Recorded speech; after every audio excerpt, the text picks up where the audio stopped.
जैसा कि मैं अपनी बात को शुरू करता हूँ कि एक दिन का ही सही लेकिन मुहैया तो करो। एक दिन का ही सही लेकिन मुहैया तो करो। सिर्फ कह लेने से कोई आशियाँ बनता नहीं। तो सिर्फ सोच लेने से जैसा कि आपको मालूम होगा, डॉक्टर एपीजे अब्दुल कलाम का एक बहुत अच्छा कोटेशन है कि जिंदगी में इंसान के सपने वो नहीं होते, जिंदगी में इंसान के सपने वो नहीं होते वो जो सोकर देखता है, बल्कि इंसान का सपना वो होता है जो उसे सोने ना दे।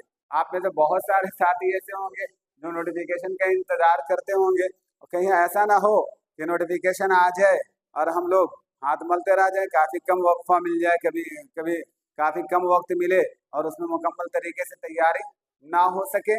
तो इसकी वजह से मैं आप लोगों को बताना चाहूँगा कि ऑलरेडी थोड़ा ही थोड़ा, ज़्यादा नहीं। मैंने बोला इससे इससे पहले वाली क्लास में भी मैंने आप लोगों को बताया था कि ज़्यादा नहीं, बट कुछ कुछ चीज़ें हैं जो ऑलरेडी अब से ही तैयारी में हम लग जाए। देखिए, सरकार का जो काम है वो सरकार को करने दीजिए, हमारा जो काम है वो हम करेंगे ही। मैंने बोला ना कि तू अपनी कुव्वत बादल से खुद फिरदौस पैदा कर, फरिश्ते आसमां से फूल बरसाया नहीं करते।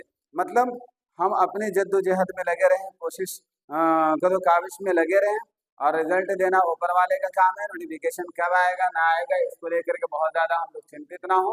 बस क्लास ऑलरेडी हम लोग रेगुलर करते चले क्लास से। और देखिए, कभी भी याद रखिएगा, शिक्षा